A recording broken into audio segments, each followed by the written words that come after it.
Nessa videoaula eu vou utilizar os resultados da aula anterior e vou chegar em uma expressão para o ômega, a frequência angular, a partir da aplicação da segunda lei de Newton para o movimento harmônico simples.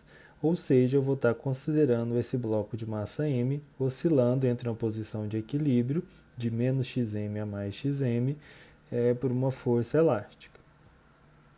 Aplicando a segunda lei de Newton, que é dada por força resultante igual a massa vezes aceleração, como todo mundo sabe. Então, o módulo da força, nesse caso, é uma força elástica, ela é dada por menos kx, e nesse caso o x ele depende do tempo, que nós temos uma oscilação, e isso tem que ser igual a massa vezes a aceleração, que também depende do tempo. Então, fazendo essa substituição, nós ficamos com menos kx de t é igual a massa vezes a derivada segunda de x em relação ao tempo. Na aula anterior, a partir da função deslocamento, nós desenvolvemos a função aceleração, que aparece aqui como essa derivada segunda. Então, eu posso fazer a substituição disso nessa expressão. Então, fazendo essas substituições, e o que nós vamos considerar aqui?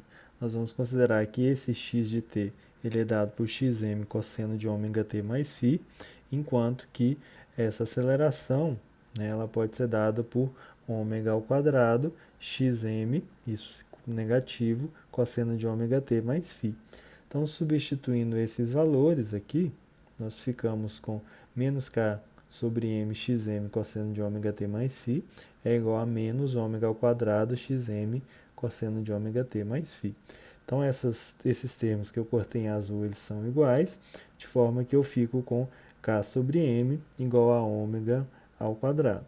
Então, isolando o ômega, que é feito através da raiz, nós ficamos com ômega igual a raiz de k sobre m.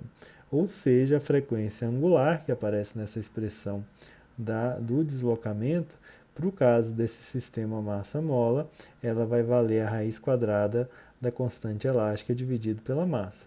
Ou seja, quanto maior a massa, menor a frequência de oscilação, quanto maior a constante da mola, maior a frequência de oscilação.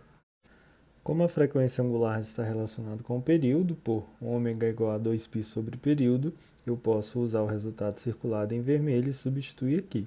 Então, eu fico com 2π sobre o período é igual a raiz de k sobre m, de modo que o período ele vai ser dado por 2π vezes raiz de m sobre k. Ou seja, quanto maior a massa, maior o período, quanto menor a massa, menor o período, e quanto maior for o valor do K, a constante da mola, menor vai ser o período de oscilação.